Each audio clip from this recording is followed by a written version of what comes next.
Good afternoon to everyone present.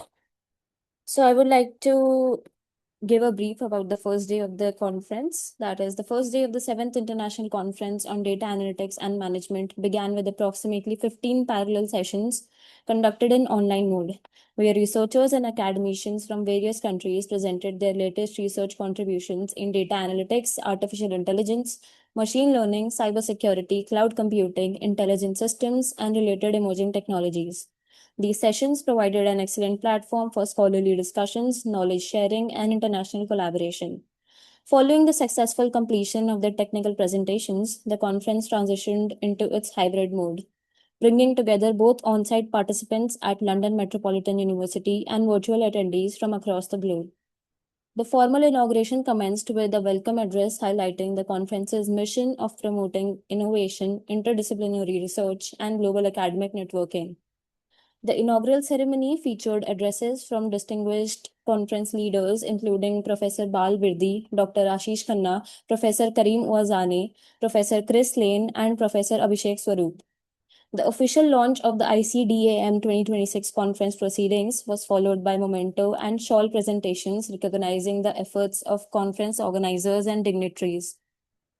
A major attraction of the day was the series of keynote talks delivered by internationally acclaimed experts. The keynote speakers shared valuable insights on accessibility in computing, trustworthy artificial intelligence, digital transformation, computing, education, innovation, and sustainability. Distinguished speakers including Professor Jennifer George, Dr. Nilgun Sengos, Dr. Kevin Chalmers, Dr. Ravinder Singh Zandu, and Professor Monomita Nandi. The afternoon continued with additional parallel technical sessions, enabling participants to present cutting edge research and engage in discussions with fellow researchers and industry experts. These sessions further strengthen the conference's objective of fostering academic excellence and industry academia collaboration. Another significant highlight was the International Universal Innovator Leadership Award ceremony, where outstanding researchers, innovators, and professionals were recognized for their exceptional contributions in areas such as artificial intelligence, data science, digital transformation, cybersecurity, predictive analytics, healthcare analytics, and interdisciplinary research. The first day concluded with networking opportunities, recognition of art award recipients, and expressions of gratitude to all keynote speakers, session chairs, organizers, authors, reviewers, and participants. Overall, day one of ICDM 2026 successfully combined rigorous academic discussions, inspiring keynotes, and international collaboration, laying a strong foundation for the remaining days of the conference. Now, ahead, we have the first keynote speaker of the day, that is Kari Sai Ramakrishna Buchireddy. I would like to invite Sir. He is a lead full stack developer, data engineer, and solution architect with over 13 years of experience designing and delivering scalable, cloud native, and data driven enterprise systems. He specializes in Java, Python, and Go with deep expertise in microservices architecture, big data processing, cloud platforms, and AI driven system monitoring. A published researcher and IEEE award recipient, Sir has led complex solutions across fintech, healthcare, and retail domains, focusing on reliability, compliance, and high performance software engineering. I would like to invite Sir for his talk. Yeah. So first of all, good morning, everyone. So thank you for giving me such a great opportunity. So yeah, I'm going to talk about here.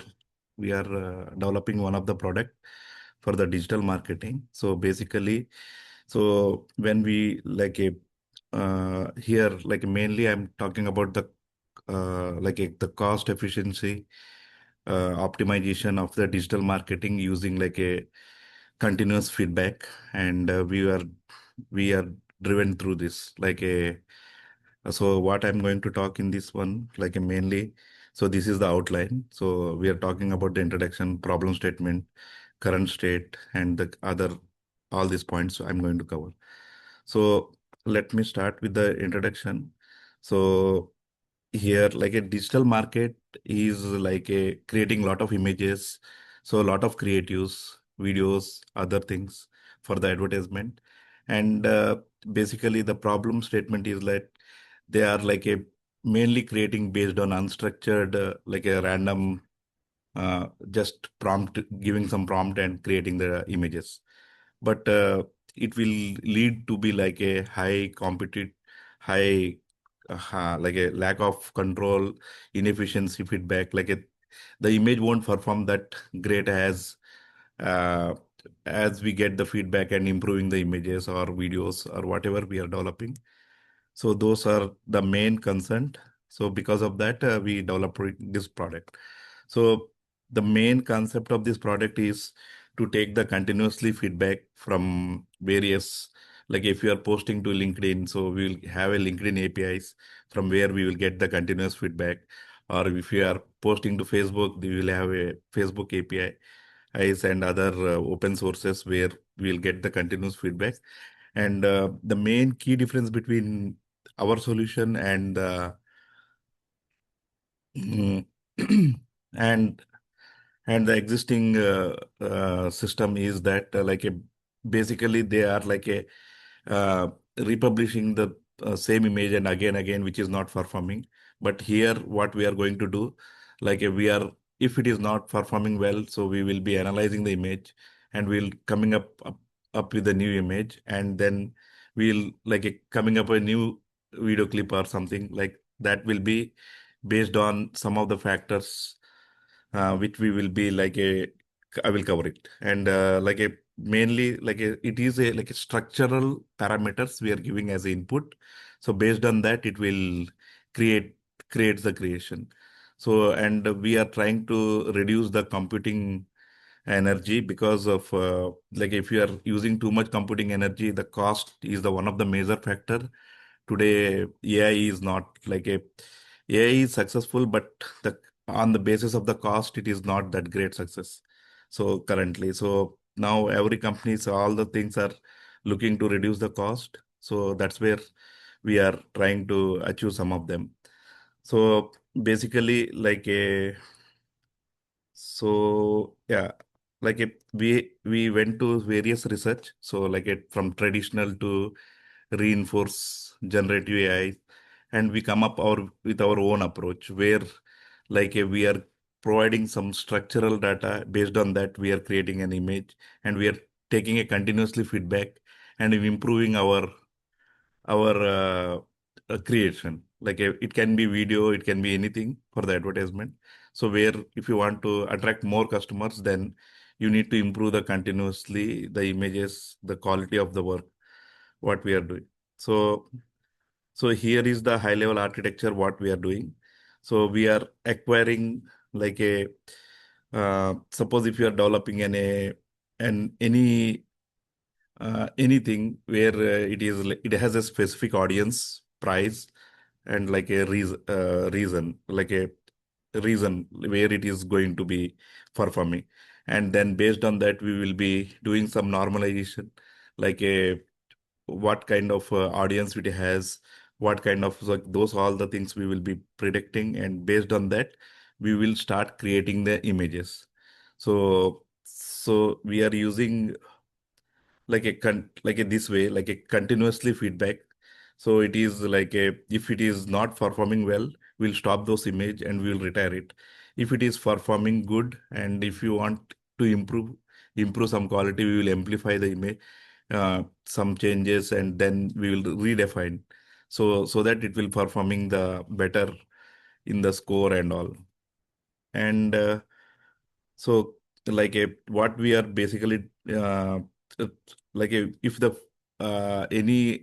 any creative performing low, we are stopping them. So we are basically saving the storage, and we are continuously improving the high, based on our parameters. So we are improving the image quality, image like all the advertisement related, so that we will get the more.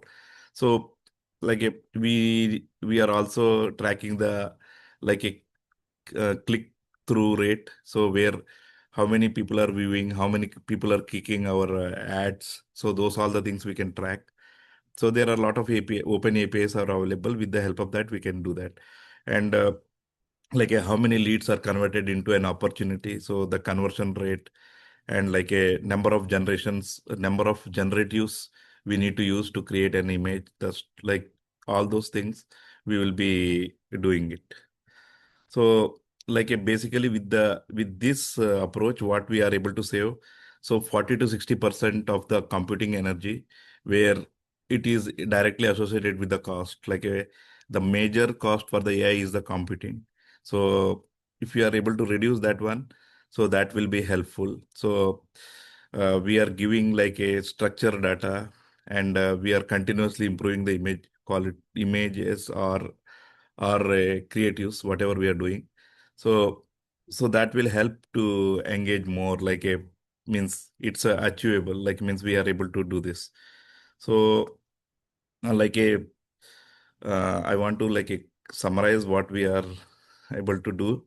So we are able to perform reduce the number of computings first of all, and number of creations we are reducing it. We are not doing like a random creation. We are following some certain structures, so that will be helpful for like a reduce the number of computings. So in the future we can able to do like a cross campaigning. We are also able to do threshold tuning. So suppose if you are getting 80%, if you want to get 100%, so then what are the other improvements we need to do? So those are the threshold tuning kind of. And like a real time multi channel, we can do the same image in Facebook, like a TV channels, or anywhere wherever we need it, so we can do it. So we need to update accordingly, so that it will be helpful. So yeah, if you have any questions, you can go ahead.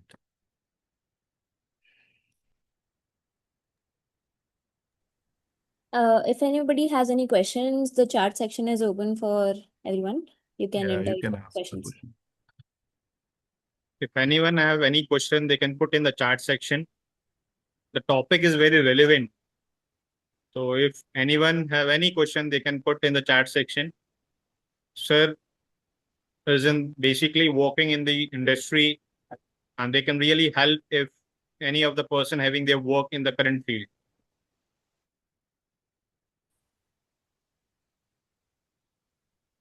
Yeah, if you otherwise you can email to me if you have any other questions. So my first name dot last name at gmail.com. So you can use sairamkrishna.curry at gmail.com.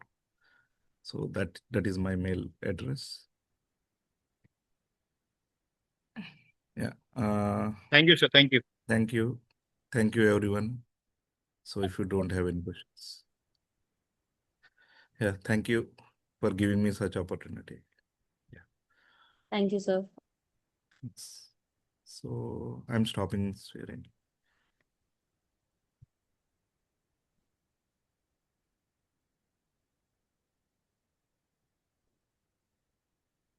Yeah. Yes, thank you, sir. Thank you. So up next we have Mr. Tarun Kumar Chatterjee. Sir is a senior software professional with over 10 years of experience designing and developing enterprise solutions and applications in the United States, currently serving as a lead software engineer at Presidio, USA. He specializes in cloud technologies including Microsoft Azure and AWS, Azure DevOps, and cloud native architectures. His expertise includes machine learning operations and AI application development using Azure OpenAI, cognitive services, Cosmos DB functions, and related Azure services. He has delivered scalable solutions across retail, travel, hospitality, e-commerce, and real estate industries. His research interests include microservices architecture, MLOps, retrieval augmented generation, agentic AI, MCP, and containerization using Docker and Kubernetes. He has extensive experience building automated CI/CD pipelines and AI-powered enterprise solutions that optimize performance and reduce operational costs. He has led key roles at organizations such as Anywhere Real Estate and Cognizant Technology Solutions US Corporation, demonstrating strong technical leadership in agile environments. He holds Microsoft Azure Solution Architect Expert and AWS certifications and is an active member of SIEEE, IETE, Sigma XI, and Raptors. I would like to invite Sir for his presentation. Welcome, Sir. Thank you. I hope I am audible to everyone, right? Yes, sir, you are. Yeah, and my screen is visible to everyone. Yes, sir. Okay. So let me share my. Let me make it full screen. Yeah. Okay. So good morning, first of all, everyone. And my name is Tarun Kumar Chatterjee. I'm not going much more details on me because ma'am already explained about me much good way. So before I actually begin, I want to sincerely thanks to the conference organizer for giving me such a good opportunity to present like my keynote address and to this conference. And for next few minutes, I'll be going to take on the journey through one of the most significant shift that how we are actually building and operating the data systems and intelligent agents and multiple agent systems. So not only the research topics, or rather the future possibilities and something like reshaping like a leading data, as well as the organizational what organizations are actually doing today, and defining the competitive advantage over the next couple of years. So let's start, and I'm just moving to the next slides. So this is actually our roadmaps, and we'll start with the context like why intelligent agent and the quality beliefs, and not just a faster versions, but what we already do. And then we look inside the machine, like what the intelligence agent actually consists under within these, and what are the different components and all. And from there we'll move to multiple agent systems, which happens like when we have like a dozen of specialized agents and working in a collaboration modes and orchestrating complex workflow together. And then we will ground all in the real world applications, and then data analytics, and then data management, because the this in this conference I wanted to leave with the idea that we can actually use going forward.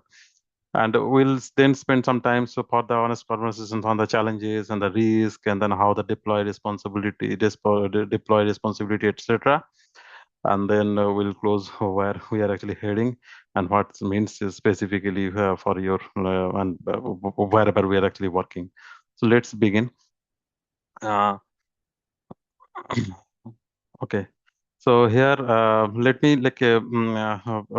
put this movement in the historical context, like for the leaders and the enterprise software and the rule based. If these then the useful, predictable, and the but unstable and the moment reliable from the rules that the system fails. That's the rule based actually the system, right? And then we are actually coming to the next like a machine learning.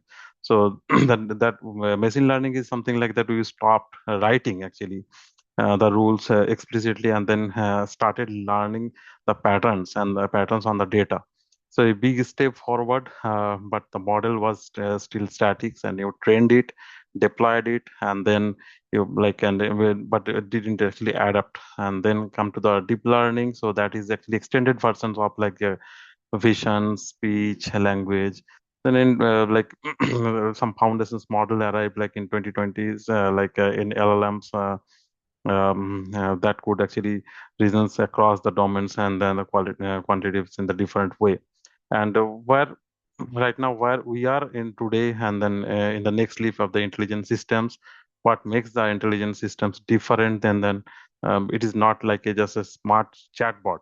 It's like agent perceives in its environment, and then reasons about the goals and the from plans, and then take actions, then using the tools and different APIs, writing the code and acquiring the database. So all together, right? So adjusting based on the like what it learned, and then that loop like the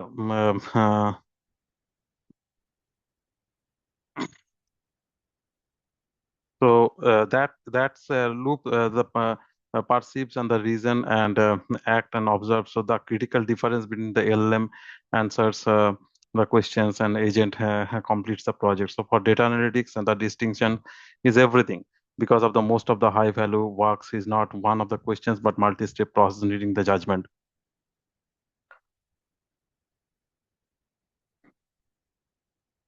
Now, let's me discuss about something on the intelligent agent, but we can actually say like in a acronyms, it called like a peers loop. So that describes everything like the intelligent agent can, like when we are actually building. So P stands for the like a perceives, right? The peer. So perceives means that the agent take the informations and request from the database, a file, or maybe an API response, or maybe the log streams, anything that determines what it knows about the environments and the data basically. And then come to the reason. So using the LLM as it's like a reasoning engine, the agent plans on what do I do and what do I need. So what sequence of the steps gets like me to achieve the goal, and then the chain of thoughts, reasoning, the internal monologues. And then the act means like the agent executions in one step, so through the tools.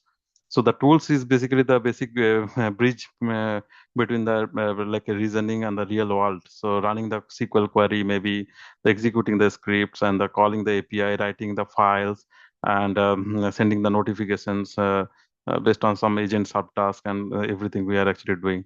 And then finally the execute of the observe, so that we can actually say like a R peer.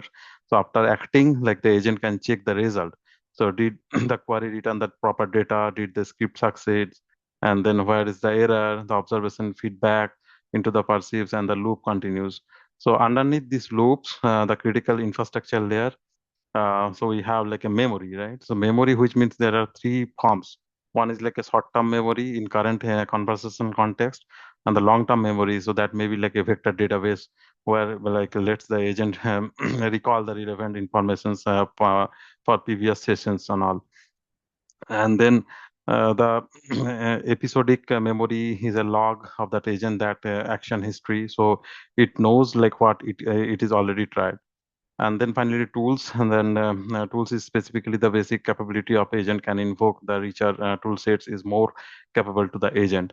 So let me make much more real, like I mean like the data quality of agent, and it perceives an agent that a key table has a null rate spike. Its reason traces the intelligence and then hypothetic upstream causes. So it acts requires like pipeline logs and run the diagnostic scripts and all. And it observe means it's confirm his schema changes upstream source into like a couple of hours ago maybe. And it acts means it raises the ticket notifications and the data owner. Data owner, and the flag the table of the suspect entities in your data catalogs, and that then the loops complete. So the entire workflow, which may actually data engineer like a 45 minutes to actually investigate and run in under 3 minutes, automatically it will actually give you the result. Means you can save a lot of times there. So this slide, I'll be going through a little bit on like how the agent multi-agent architecture, when the agent work together, and how the framework inside of it. Like so in a single intelligent agent is a very powerful, but I want to share like something that will be like a fundamental change, like how you think about the data and operation in skills. So when it happened, like you have only one agent, but the team is a specialized agent, and each expert in its domain. So working the coordination. So that time the multiple agents. So that will actually come for just adhering the complexity, and then and the enterprise grade workflow. That where the real transformation happens. So look at the top of the diagram. So that is like the orchestrator agents. So that it is a job to understand like the high level goal, and say like a prepare one quarterly business review data pack, decompose it, and delegate the tasks to the specialist agents. Then first like in it may be like the data agent, the for like ingestions of the data into the ATL, and analytics agent that may be more on the models, and then the trains and the anomalies, and the code agent that writes the codes and the scripts, and then the reporting agent that may be like synthesize like narrative and charts based on our project requirements and all, and then finally the monitor agent that will actually watching and quality of the issues and all.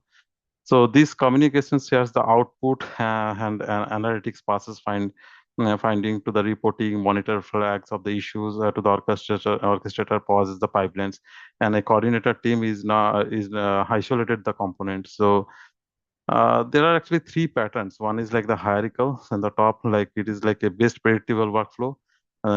Peer-to-peer agent collaborations is collaborate as equal. Best like a exploratory work, and then market-based that talk takes allocated by building a best load balancing across the large set of agent pools.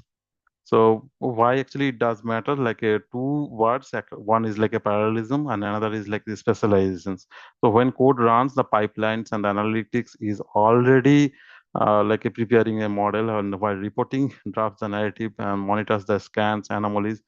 So that works happens simultaneously, but not the sequentially. So coming to the next, that is the data I mean, like real order, real world like a value. So let's make it like a concrete of 6 use cases in the live productions today, maybe.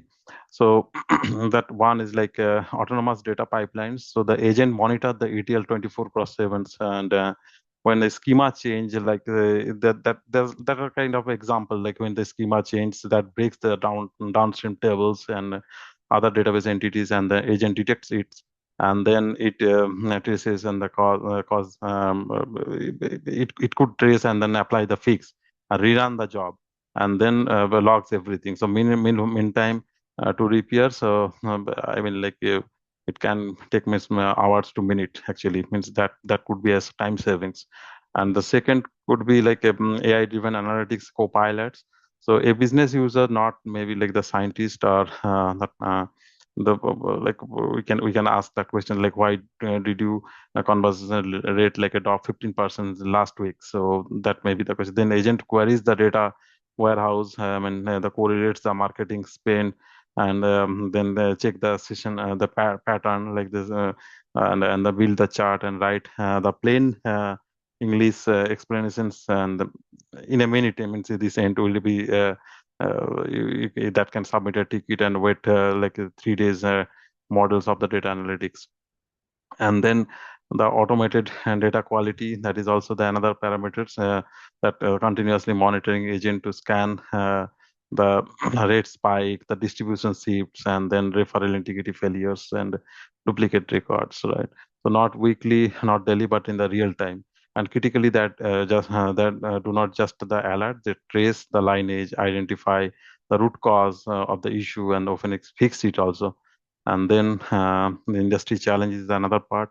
That is the phenomenon. Let's say, for example, the financial service, the agent like scanning the feeds, filing and the pricing sentiments into the signals, and then in case of healthcare, so correlating the customer across the patient records, supply chains, maybe the rebalancing the forecast in the real time. That could be the example of like the industrial intelligence.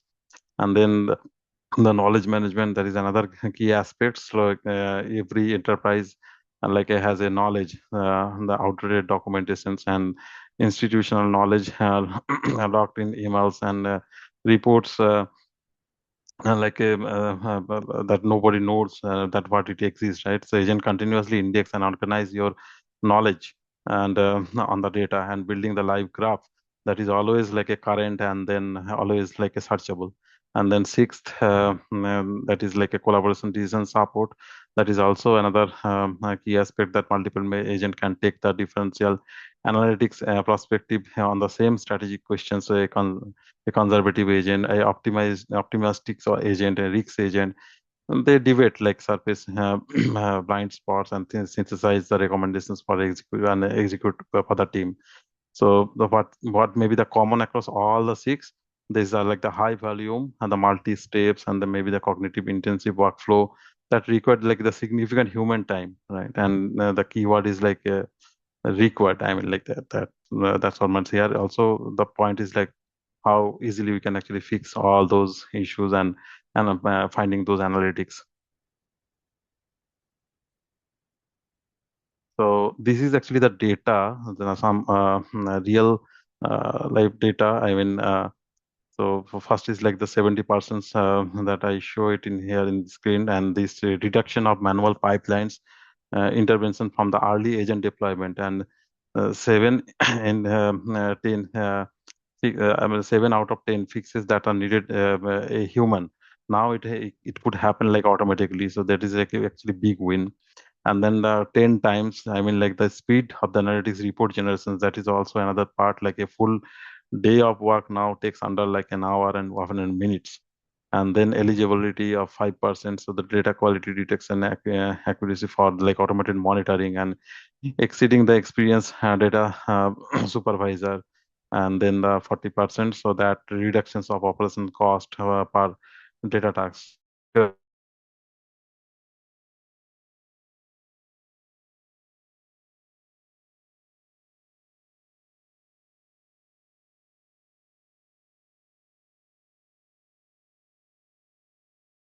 And the 62 in 2025, and towards like in 2026 it is projected like 81%. So this is just a gradual adoptions, and then that's the inflection point, right?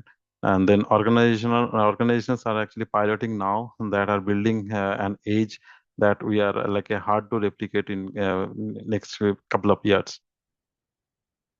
So the question is whether the technology matters. That's settled. The question is whether the organizational shapes. So it would be adaptable. Means they are actually doing and adapting it. Now coming to the very good, the important things like on the challenges, and then the deploying responsibility. So I'd go through these challenges, and these are really real and very. There are like a couple of scenarios like how to handle it and determine the success and the failure. So first is like the hallucinations. So in an agentic chain, so a wrong answer become an input to the next step, right? So that's a multi-agent, and then error compounds and quality control in every step. It is not optional. And then the observability gaps, so that the multi-agent systems goes wrong, and teaching which agents are reasoning failed in genuinely hard. And you need to purpose build tooling like Langsmith or Arise that weights and biases from day one. And then coming to the other one, like the security and the prompt injection. So agents which tool access can write the database and send the emails and triggers the processes, and the malicious content can hijack that behavior. So new attack surface, new security things are required in that case. And then cost and latencies. So and a native multi-agent systems that can make an LLM calls per workflow that can be extensive and slow. So that requires the deliberate architectural design and decisions, and then the model tiering and the caching and the batching, so those type of things. Now, so coming to the deployment responsibility, so there are total four pillars, that I show into the right side of that screen. So the one is like the human in the loop. So that actually define like a upfront upfront to take the decisions and human approval. So anything unalterable, and the deleting the data, the fractional transactions, external communication. So that could be sign off and then build from the start. And then bounded permissions, that's the least privilege, and an agent can get like only the access it tasks require. And then reporting agents should not have like right access to the production. Then audit and traceability, so the log every actions and the full reasoning trace. So why did that agent like decide this? So this type of things we'll have to think about it, and then essentially for the debugging and the compliance and the improvement, so that we can do through that. And then evaluation pipelines, so that treat an agent like a software, and the regression testings and some like a red teaming and quality benchmarking. So run before every update goes into the production. So that's what like I wanted to be clear here. Like these governance like requirement are not speed bumps. They are actually the foundations that allow you the scales to the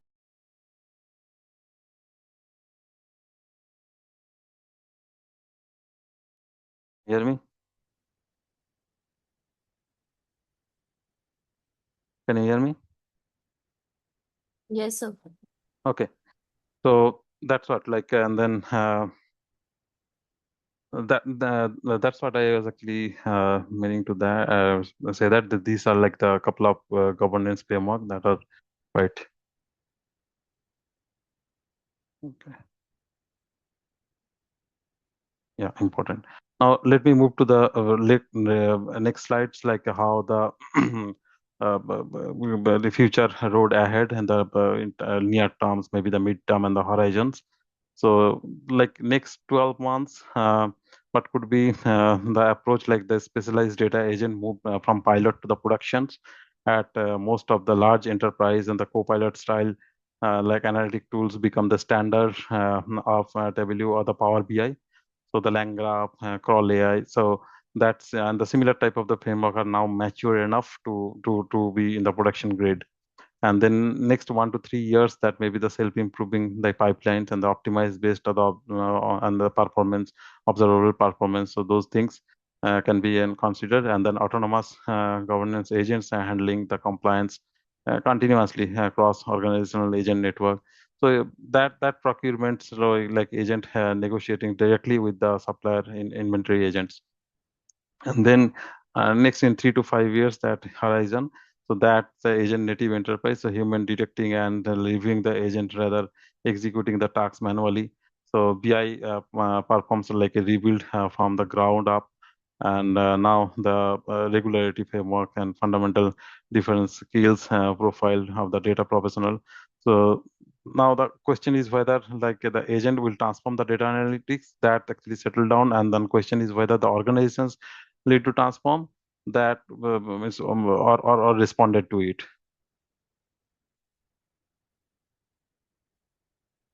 So that could be our next action. If we are actually going to adhere this one, then that could be the action plan in next 90 days.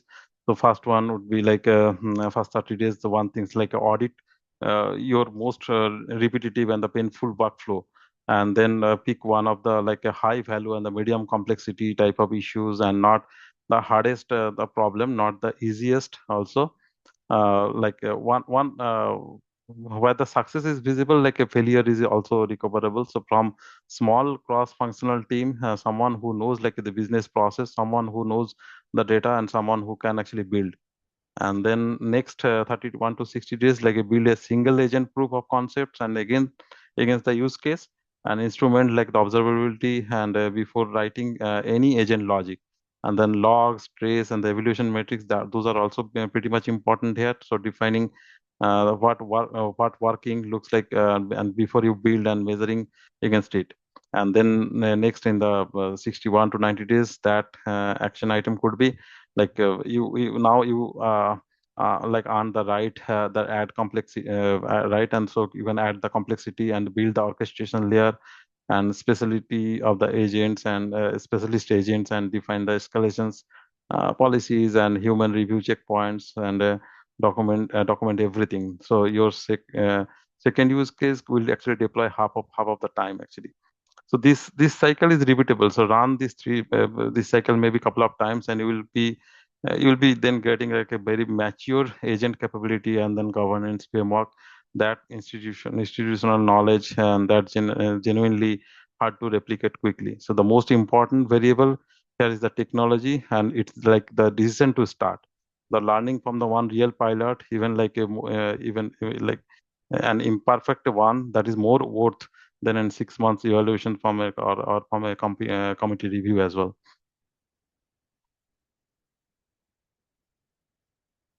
So a couple of key takeaways from here. So before I hand it over to like a few questions and all, so let me leave out like 5 things to carry from like what we discussed as of now. So one is like intelligent agents that are not the faster automations, so they are qualitative leap, and the autonomous reasoning, and the multi-step planning, and then real world actions. So that is like the different categories. And the second point is the power multiplies into the multiple agent system. Say for example, the specializations, parallelism, coordination. So that's how the transform of the enterprise scale data operations.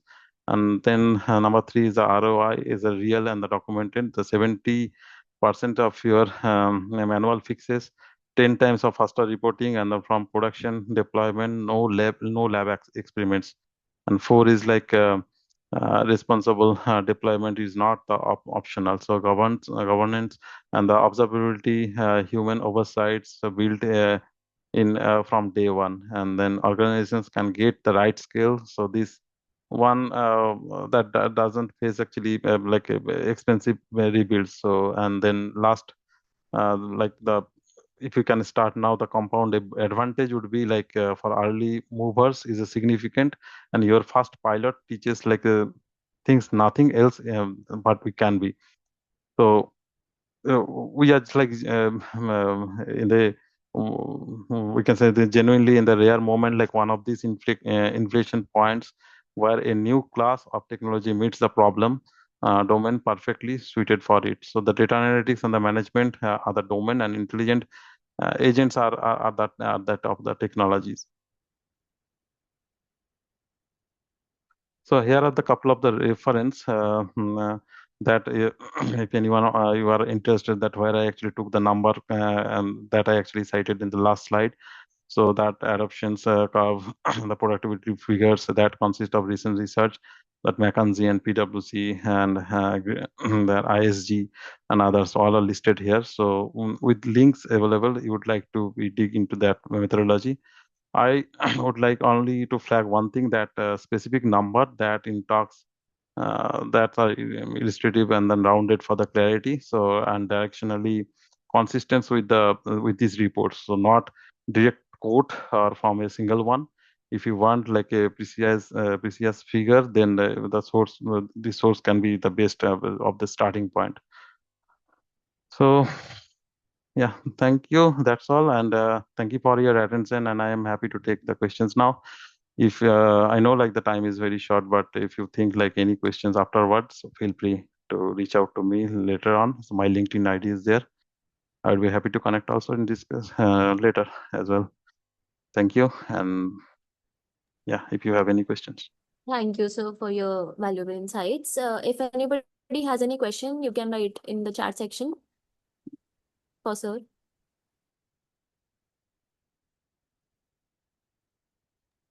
If anyone have any question, they can put in the chat section.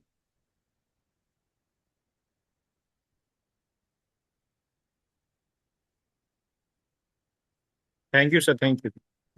Thank you. We have the third keynote, but she has not joined yet. So all the authors are requested to be here only. We'll wait for another 5 minutes. Then otherwise, we will open the rooms in another 5 to 10 minutes. The sessions will start. The third keynote will be joining because she is not replying yet. I have dropped a message to ma'am. So we'll be waiting for another. Yes, she has joined. Yeah.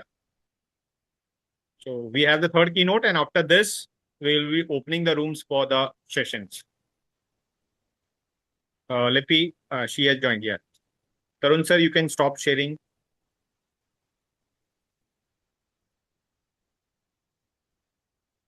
You can stop the sharing. I think I stopped it, right? Yeah, you have stopped. Yeah, you stopped. Yeah. Yes. So our third keynote for the day is Shweta Talui. So ma'am is a master data management solution lead with 17 plus years of experience in data integration, product information management, and enterprise data solutions.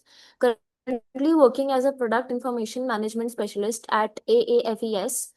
She specializes in STIBO, STEP, NDM, data governance, system architecture, and process optimization.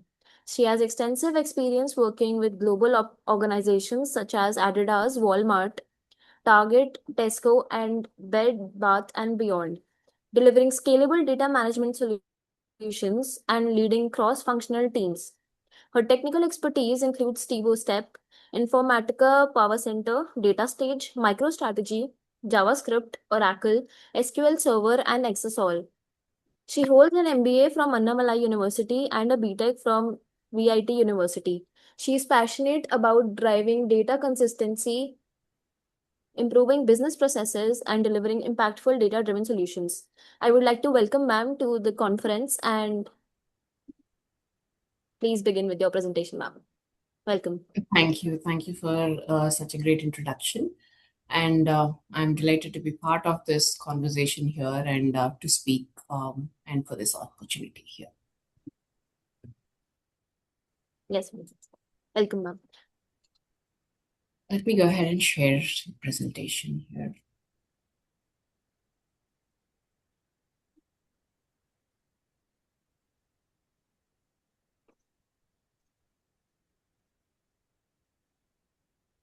Are you able to see my screen? Or Yes, ma'am, visible. Great. So good morning, everyone, and thank you once again, ICDAM organizers, for the opportunity to speak here, and I'm really delighted to be part of this conversation today. I'm Sweta Taluri, and I've spent much of my career working with different data analytics and different data leaders, where my whole or most of my career working is between the intersection of data strategy, governance, master data management, and digital transformations for the enterprise level, mostly on the retail environments, if you looked at. And today I'll be sharing why I believe master data management has evolved from a back office data discipline into one of the most important foundations for trusted and scalable AI. So that will be our key idea towards. And I'd like to start with this simple question. So in most of the conferences which I've attended, I generally ask this question to the group, like how many of the organizations or their organizations today are investing in AI? And I get this answer mostly, most of them, like, 80 to 90% of the audience come up with the answer, like almost everyone. But when I ask this question, like how many organizations are fully trust the data that is feeding these AI systems, then that is where most of them are failing to answer, because that's a very smaller number whom I see they are ready for the AI and their organization is really trusting the data that they have, and they would like to go ahead and invest in AI. So that is where the lag, which I see, that's usually the area that we will be focusing on. So organizations are discovering that AI doesn't eliminate data problems. It in fact amplifies them. So when data is incomplete or AI doesn't fill the gaps with certainty, it increases, in fact, the risk of inaccurate outcomes. When the data beneath the AI systems that you're building is not correct, or if it has any duplicate entities, then definitely you're building on something which is inaccurate or not trustworthy data. So the organizations define the same entity. Let's talk about retail, because I come from the retail background, and we in retail, we have multiple domains. We talk about customer, product, supplier, and pricing. And when we talk about these things, and if the same product information is present in multiple systems with different descriptions, then AI doesn't really know which one to produce or which one to showcase, or which of the values is really trusted. So that is where AI is really failing to understand which of these data is correct or accurate or trustworthy. And the business leaders look for answers, or when the decision making on the outcomes are really become difficult for them, because they really don't know which of these outcomes is correct, and which hence the forecasting is unreliable, and the decision making is really hard. All these comes upon when you do not have a trustworthy data. And I would really say that AI is really trustworthy as the data underneath it. So that's why organizations are discovering something much like many other organizations, like the data community, the data analytics, that we already have known from a long time that scalable AI is possible only when the data or the underneath the data is really trustworthy. And that is where master data management is becoming really critical, and that is where organizations need to invest before even thinking of AI. So let's talk about master data management. What is master data management? And when people hear master data management, they often think of a technology, tools, or data integration projects, or it's more of technicalities. But I prefer to think of MDM as something much simpler, because MDM creates a trusted version of truth or trusted version of the golden records of the organization where the enterprise can really trust upon. And in the AI era, so most importantly, I would say in the AI era, that's what is matters more than before. Because if humans cannot agree on what is correct, AI certainly cannot, because AI doesn't have human intuitions like us. It just understands the patterns that we provided to it. And if we cannot give it correct data or accurate data, then definitely AI is not going to win. So MDM provides this consistency, governance, and accountability for the data that powers these business decisions. And as we are talking mostly on the retail, I would say the most impacted areas in the retail environment are product, customer, suppliers, and pricing. These are the four main domains that are really where you can invest in MDM and see a greatest impact in the organization. So let's take an example, or the previous example that I have mentioned, the product data. So imagine a customer searching for a blue running shoe, and he searches up.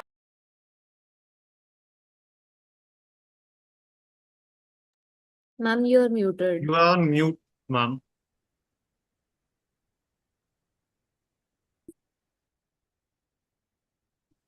Yeah, it's okay. It's okay. Oh, okay. Can you still see my screen? Yeah, it's visible. Oh, It's yeah. it's four So, critical business areas where MDM creates the most impact and enables AI. This is the scheme that we can see. okay, yeah, awesome, yeah.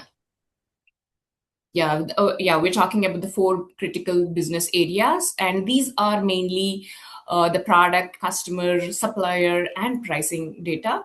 And I'm giving you an example of product data here, where a customer comes and tries to search up for a blue running shoe. And when we talk about blue running shoe, maybe let's assume that the color attribute on the system is not present, like the blue color is missing on that.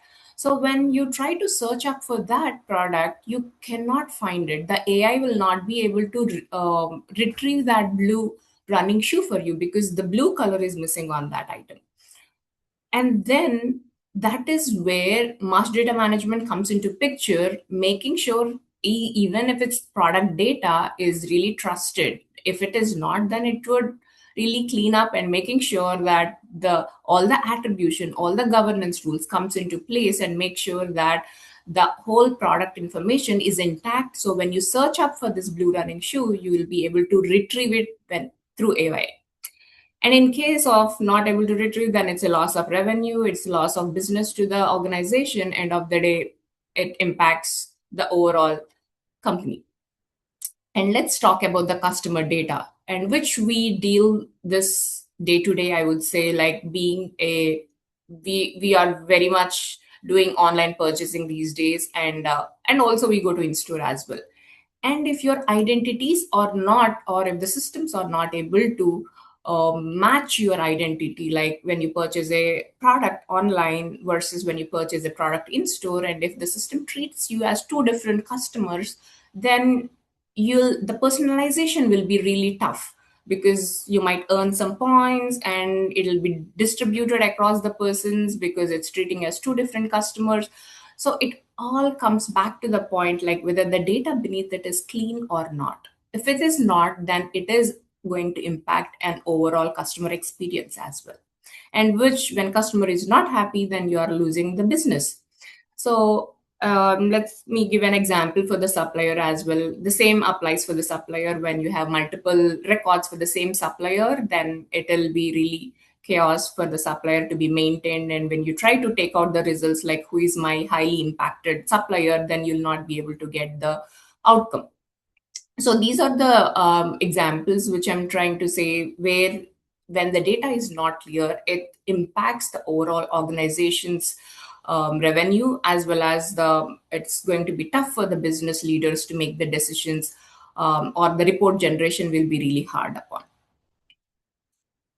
And when these domains are all separate, like when we talk about the product or supplier or customer or pricing, all these domains are really different, but they all contribute to the same goal here, like creating trusted data for business decisions and AI systems.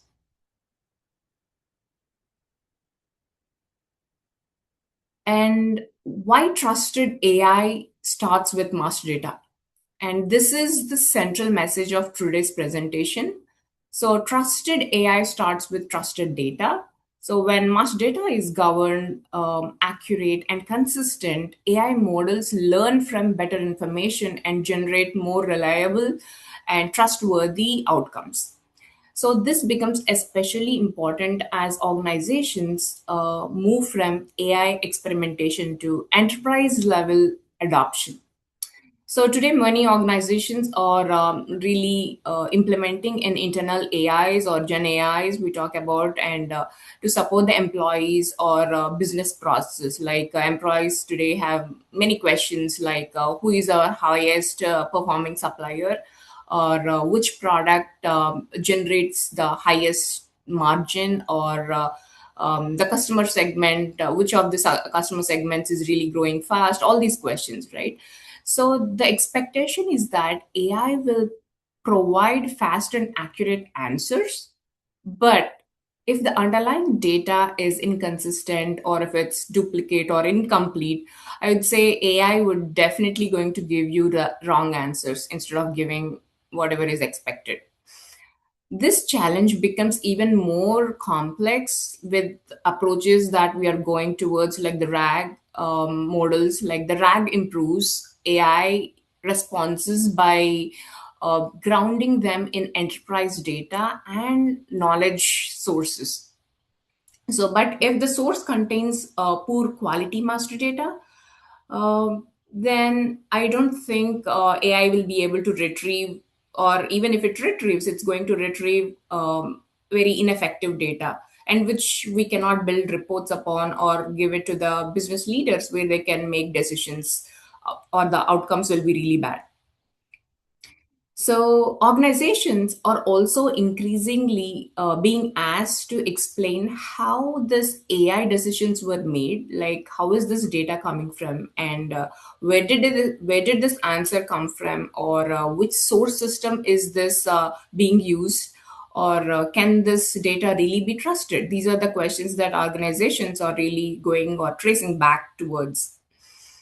And this is where I would say master data management provides significant value, because good master data uh, creates traceability. Like you'll be able to trace back to the source, like where is it originating from, or the lineage, and accountability from the outputs of AI, and back into the original source systems. As data quality improves, AI performance definitely improves, and the relationship is directly proportional, where organizations cannot build a trusted AI without having a clean and trustworthy data.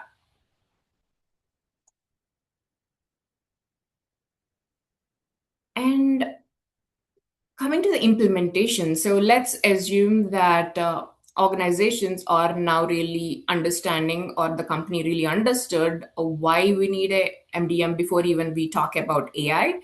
And then they wanted to go ahead and invest in MDM. But then the organizations often ask this question, where should I begin with? One of the most mistakes I've seen, like the organizations make mistake, is they're trying to solve every problem at a time. Like as we discussed on all these domains, like the foundation, the product, customer, and supplier, pricing, all these domains, they try to target all of these at once, and they try to implement all of these at the same time. So they wanted to get an immediate result and go on a big bang and see the outcome. But no, that's not going to help us, because when you are targeting everything at a time, it really creates chaos rather than you are targeting for the end result. And this usually creates more complexity, I would say, rather than building up that momentum in the company. So successful organizations start with one business problem, like they demonstrate their value, and then they try to expand it.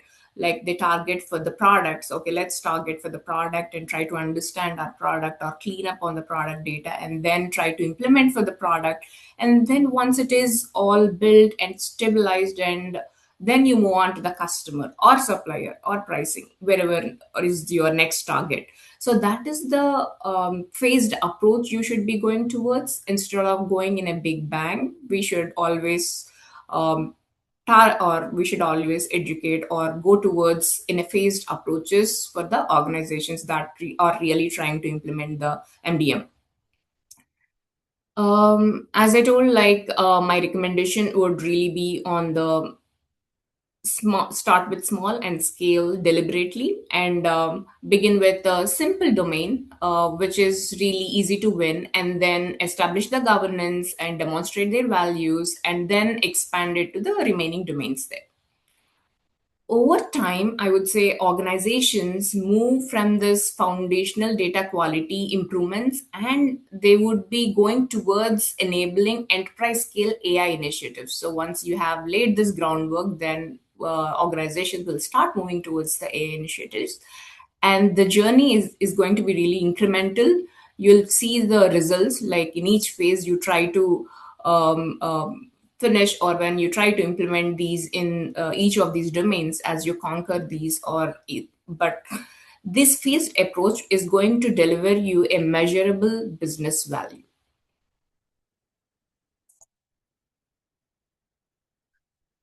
So here, this slide is reflects one of the biggest lessons I've learned throughout my career.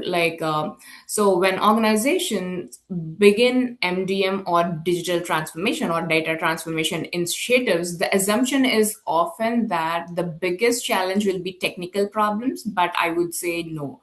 The technicalities will be a problem to extent, but I would say the major problem in going for the data transformation would be the organizational. Like in reality, it would be like where are we really investing, what are the governance rules, or what is the data that I need to trust upon, or these are the real conflicts that the organizations are going to really face upon, rather than the technical issues. So one of the experience that I had in one of the retail transformation initiative where multiple systems involved is, so we had these multiple systems, and like the merchandising system and e-commerce system and pricing, and each of these systems were involved in that project. And all of us are trying to, main goal is for the data transformation and making sure we build a scalable approach, and each of these applications are running fine, and their technical or the tools are really good, and they have strong, technically clean, and really good. But coming to the problem, like we spend hours and hours of time trying to understand which of these applications here is really trustworthy, the data beneath it. So the teams try to analyze on like, is the data coming from merchandising is good, or is the data coming from the pricing date is good, or the e-commerce, like where should I rely upon, like the product information in that case. The descriptions were coming in from all the three applications, and their three systems are having three different applications. We spent hours and hours of time trying to understand which of these product descriptions are really true, instead of utilizing that time for more scalable or more business strategy, or determining which of the applications we should be coming towards, or how we wanted to move towards, or the roadmaps. We spend these meetings tremendous amount of time by trying to figure out which of the data is really correct. So that has given me a good lesson that it's not the tools, like, because all these three applications are running fine in their own application, in their own world, and the tools are really running fine, and the technology platforms, everything is working. The problem is really the data accuracy, and which is the trusted data. So data transformation is really, or rarely, it's going to be a technical, and mostly it's going to be a organizational problem, where we need to invest, or where we need to educate people, or come up with the governance rules and the organization alignment, or the main challenges. And because at the end of the day, organizations don't make decisions based on data, they really make decisions on trusted data. Let's talk about governance. Like, when people hear the word governance, they often think of bureaucracy. Like, I see governance really differently, because governance is how organizations scale the trust. Let's consider a customer who is asking, like, why did the AI recommend me this product? Or one of the business leader asking, like, where is the source data arriving from? How did AI come to this conclusion? So today, organizations are increasingly expected to answer these questions. So this is where governance becomes more essential, because it allows organizations to trace AI recommendations back to customer, or product attributes, or the business rules, or the source systems. It needs that traceability, and that is being given by governance. So governance creates that transparency, and it creates that confidence in AI driven decisions. So ultimately, governance isn't about controlling data, it's more about ensuring people can trust the decisions made from that data. And measuring value. So when organizations are investing in this master data management, and the value goes beyond the data quality, they wanted some measurable outcome as well. So at the base level, it delivers the hard savings by reducing the data defects or reconciliation efforts, and also it improves supplier onboarding process. All this can be seen as hard savings. Definitely they're going to be seen as soon as the organization goes towards the MDM. But it also drives strategic value through better personalization, and also the faster time to market. Like, the faster the product can be onboarded to the system, and it goes into the market, like the speed to market of the product, how it can really impact. And most importantly, today, it enables the AI outcomes, because it's all about AI these days, and AI outcomes can be more reliable when you have a trusted data beneath it.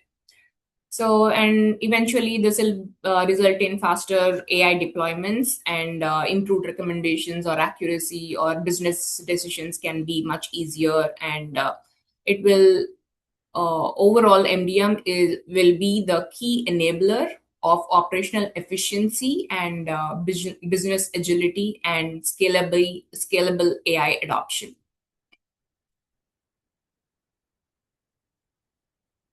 So architectural decisions determine how efficiently MDM can scale. So there is no universal model that fits all the organizations. So we can't come up with an architecture which will really fit for all the organizations. So successful architectures balance the centralized governance with business flexibility. An API first approach ensures trusted master data can be consistently consumed across applications and AI platforms. Mostly AI readiness should be built in from the start instead of retrofitting it later. So we need to we actually don't need to design, I would say, a perfect architecture. Rather than, I would say, more scalable or more flexible architecture is we wanted to go towards. So we need an architecture that can evolve with the changing business, because year on year the technology builds, and the architecture that you go with should be in such a way that it should be flexible enough to incorporate these advancing AI capabilities and all these new things that are coming in. And that should be our goal. Instead of coming up with a perfect architecture, it should be more scalable and flexible, or flexibility is more preferable than perfection, is what I think. So as I close this keynote session, I'd like to leave you with these 4 key messages here. First, AI is fundamentally a data challenge before even it's a technology challenge. And second is master data management provides this trusted foundation which modern enterprise really need. And third is governance is what sustains trust over the time. And finally, every investment is in better data is ultimately an investment into the AI readiness for the organizations. So organizations that build strong, trusted data foundation today will be far better positioned to scale and succeed with AI outcomes. And yeah, thank you for your time and attention here. And I appreciate the opportunity to share these perspectives with you today. And yeah, I hope this discussion has highlighted some critical relationship between mass data, governance, and trusted AI. And yeah, I'm